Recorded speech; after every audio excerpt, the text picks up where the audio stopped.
चित्रकूट में विराजे समस्त मंगल वहां विराजमान है। हर मौसम में बसंत ऋतु ही छाई हुई है क्योंकि प्रभु विराजमान है। भौरों की पंक्तियां गुंजार कर रहे, मानो वेद की ऋचाएं भौरे बन करके प्रभु का यश गान कर रहे। हर समय शीतल मंद सुगंध वायु बह रही, नीलकंठ कोयल तोते पपीहा चकवे चकोर मोर, ये सब मंडली की मंडली प्रभु को घेरे रहते, दर्शन करते, कुहकते हैं, नृत्य करते हैं। जब से प्रभु बसे वहां तो हाथी सिंह बंदर सुअर हिरन ये कोई किसी को मार नहीं रहा, बैर नहीं कर रहा, सबके हृदय में शांति और प्रेम का संचार हो रहा है। करी के हरि कपि कोल कुरंगा, विगतो बैर बिचरहि सब संगा। और जब प्रभु वन विहार के लिए निकलते हैं तो ये सब भर नेत्र प्रभु की रूप माधुरी का पान करते हैं। चित्रकूट में प्रभु विराजमान है तो हिमालय को भी ईर्ष्या हो रही है। ये धन्य भाग चित्रकूट के, जहां स्वयं भगवान विराजमान है। हिमालय भी चित्रकूट का यश गान करता है। विंध्याचल तो बहुत आनंदित हो रहा है क्योंकि चित्रकूट शिक्षण बिना परिश्रम ही हमको बहुत बड़ी बड़ाई मिल गई, क्योंकि सबसे बड़े प्रभु हमारे समीप विराजमान हैं। सारे के सारे सरोवर समुद्र नदी नद सब मंदाकिनी की बड़ाई करते हैं, क्योंकि रोज प्रभु जलपान करते हैं, स्नान करते हैं। धन्य है मंदाकिनी। आंखों वाले जितने जीव हैं सब प्रफुल्लित है प्रभु की रूप माधुरी का पान करके। वहां की भूमि फूली नहीं समा रही क्योंकि प्रभु के चरण चिन्हों से युक्त है। वन स्वाभाविक सुंदरता मंगलमयता पवित्रता सुगंध फैलाए हुए है। आज प्रभु चित्रकूट में विराजमान है तो इससे बड़ा सुख त्रिभुवन में किसी को नहीं जितना चित्रकूट को है। लखनलाल बहुत सावधान होकर प्रभु की सेवा में है। सेवहि लखन करम मन बानी, जाए न सील स्नेह बखानी। लक्ष्मण जी मन से वचन से कर्म से आराध्य देव प्रभु सियाराम की सेवा में मगन है। और सीता जी को तो क्षण क्षण परमानंद की प्राप्ति हो रही प्रभु के साथ। ऐसा नहीं कि इनको ये लग रहा है मैं अयोध्या से अलग हूं या जनकपुर की सुख सुविधा से अलग हूं तो प्रभु के साथ बड़ा कष्ट मिल रहा है। नहीं, प्रभु की रूप माधुरी और चरणों की सेवा से सिया जी को प्रतिपल अद्भुत आनंद मिल रहा है। जब अपने स्वामी के साथ साथरी पे शयन करती है वैसा अनुभव होता है कि ना अयोध्या की वैसी सैया है न जनकपुर में वैसा सैया मिली जैसी प्रभु की समीपता। समझ रहे इसका भाव? अगर प्रभु समीप है, प्रभु का चिंतन है तो कैसी भी परिस्थिति हो वो त्रिभुवन में सबसे सुखदायी परिस्थिति होती है जब प्रभु का स्मरण है, प्रभु का सानिध्य है। जो प्रभु के सुमिरन में है वो कुछ भी त्याग सकते हैं। सुमिरत राम ही तजहि जन त्रन सम विषय विलास। भगवान का जो सुमिरन करते हैं, ये जो कहते हैं ना कि मेरा मन नहीं मानता और भोगों में बहुत, आपका सुमिरन कमजोर है। अगर आपका भजन सुमिरन ठीक चल रहा है तो तिनके की तरह त्याग दोगे, कोई भी विषय तुम्हें परास्त नहीं कर सकता। जब जब प्रभु सुखद बैठे होते हैं तब तब याद आती है महाराज कैसे होंगे, बहुत विकल होंगे। अयोध्यावासी कैसे होंगे, बहुत विकल हो। और जब भरत जी को पता चले गए तब क्या होगा, तो प्रभु विकल हो जाते हैं। फिर लखनलाल सिया जी समझाती है, राम लखन सीता सहित सोहत परन निकेत। सुंदर पर्णकुटी में सियाराम जी विराजमान है, लखन जी विराजमान है। लक्ष्मण जी का चित्त हर समय कैसे प्रभु को सुख पहुंचाए, जैसे नेत्र की पलक नेत्रों की रक्षा में तत्पर रहती है। सेवहि लखनु सिय रघुबीरहि। उदाहरण दिया, जिमि अविवेकी पुरुष शरीर ही जैसे अज्ञानी जीव अपने शरीर को हर समय दुलार करता रहता है, ऐसे लक्ष्मण जी हर समय सिया राम की सेवा में, उनका एक ही उद्देश्य, अद्भुत अद्भुत। 14 वर्ष कभी लेटे नहीं, 14 वर्ष सोए नहीं। हर जब सिया राम जी शयन करे तो वीरासन में बैठे हुए जग रहे। अद्भुत अद्भुत स्वरूप, लखन लाल का अद्भुत स्वरूप। प्रभु वास कर रहे हैं चित्रकूट में। इधर जब निषाद राज को प्रभु ने वापस कर दिया था तो लौट करके आके देखा तो जहां सुमंत्र जी को छोड़ के गए थे वहीं सुमंत्र जी पड़े हैं।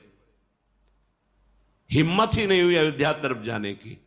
ये निषाद राज देखकर बड़ा दुखी हुआ। सुमंत्र जी के मुख से बस निकल रहा हा राम हा राम हा राम। धरती पर पड़े हैं, रथ खड़ा है। प्रभु जब छोड़ के गए तब से अभी तक ऐसे ही है। निषाद को लगा रहे और घोड़े उधर को देख के हिनहिनाते हैं जिधर प्रभु गए हैं।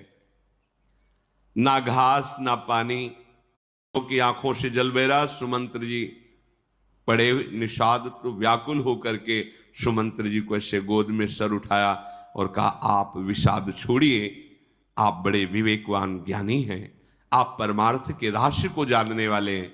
अगर आपकी ऐसी स्थिति होगी तो फिर अयोध्या आप धैर्य धारण कीजिए। बहुत समझा करके सुमंत्र जी को चेतना आए, बैठाला रथ पर, आप बैठिए और आप शीघ्र जाकर अयोध्या में सूचना दीजिए, क्योंकि सब बाट जो रहे हैं आपकी। सुमंत्र जी जब घोड़ों को इशारा करते चलने का तो लौट पड़ते हैं। जिधर राम जी गए उधर देखकर जोर जोर से हिनहिनाते हैं, आंखों से अश्रु बहा रहे हैं। अगर कोई भी वहां जो निषाद के परिकर में हा राम बोल देता है तो उसकी तरफ घोड़े देखते हैं। देखो पशु ऐसे प्रेम से युक्त हैं अयोध्या के, तो उनके जनों की क्या होगी, क्या दशा होगी। निषाद राज तो बहुत हृदय में व्यथित हो रहा है। 4 बड़े बलवान निषाद साथ में किए कि आप जाइए और अयोध्या पहुंचाकर सुमंत्र जी को वापस आ जाइए।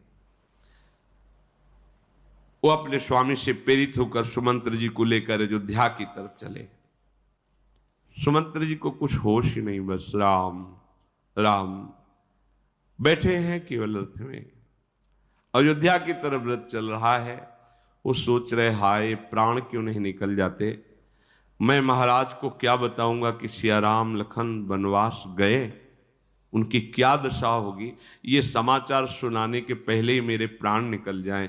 ये पापी प्राण क्यों नहीं निकल रहे। हमें लगता है कि अभी हमें भोग बकाया है, इसलिए मेरे प्राण नहीं निकल रहे। बहुत विकल है सुमंत्र जी। ऐसी विकलता है, देखो बड़ी सावधानी की बात यहां गोस्वामी जी लिख रहे हैं। जैसे कोई धर्मात्मा पुरुष, भगत पुरुष, सतमार्ग में चलने वाला पुरुष शराब पी ले, धोखे से उसे शराब पिला दी जाए, फिर उसको जैसी पछतावा होती है, वैसा पछतावा सुमंत्र जी को हो रहा है। विप्र विवेकी वेद विधि सम्मत साध सुजाति, जिम धोखे मदपान कर सचिव सोचते भांति। इतना निकृष्ट है मदिरा, जिसे आप लोग मनोरंजन समझते हैं। क्या है इसमें, किसी को कष्ट तो देना नहीं, हम स्वयं पी लेते हैं, उसमें किसी की हानि नहीं। निकृष्ट वस्तु है। शास्त्र विरुद्ध आचरण करोगे तो शांति नहीं मिलेगी। सबसे प्रार्थना है, ये राक्षसी भाव पैदा करती, इसलिए बिल्कुल इसका पान न किया जाए। ये आपके सुकृतों का नाश कर देगी, आपकी बड़ी हानि, स्वास्थ्य की हानि, धर्म की हानि, पुण्य की हानि। कोई एक अंश में लाभ होता तो विचार किया जाता, एक अंश में भी लाभ नहीं। इसलिए मदिरापान बिल्कुल, जहां तक हमारे शब्द पहुंच रहे हो, हम प्रार्थना करते हैं, अब लो नशानी अब ना नशो, अब तक की आप छोड़ दो, भगवान कृपा करेंगे, वो सर्व पाप रहित करके आपका मंगल कर देंगे। नेत्रों से जल बह रहा, कुछ दिखाई नहीं दे रहा सुमंत्र जी को।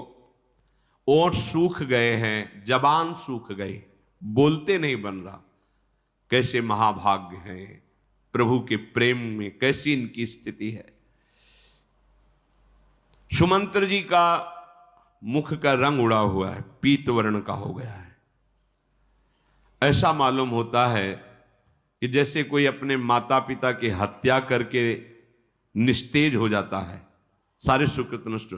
ये बड़े निंदनीय नरकों को प्राप्त होते हैं जो अपने गुरुजन माता पिता पर हाथ उठाते हैं। धिक्कार तुम्हारे हाथ को, जिन्होंने तुम्हें इतना बड़ा किया, खवा पिया के, मल धो करके, कैसी कैसी परिस्थितियों से। उस माता को देखो, जरा सा जुकाम हो जाए तो लिए छाती से लगाए भागी घूम रही है।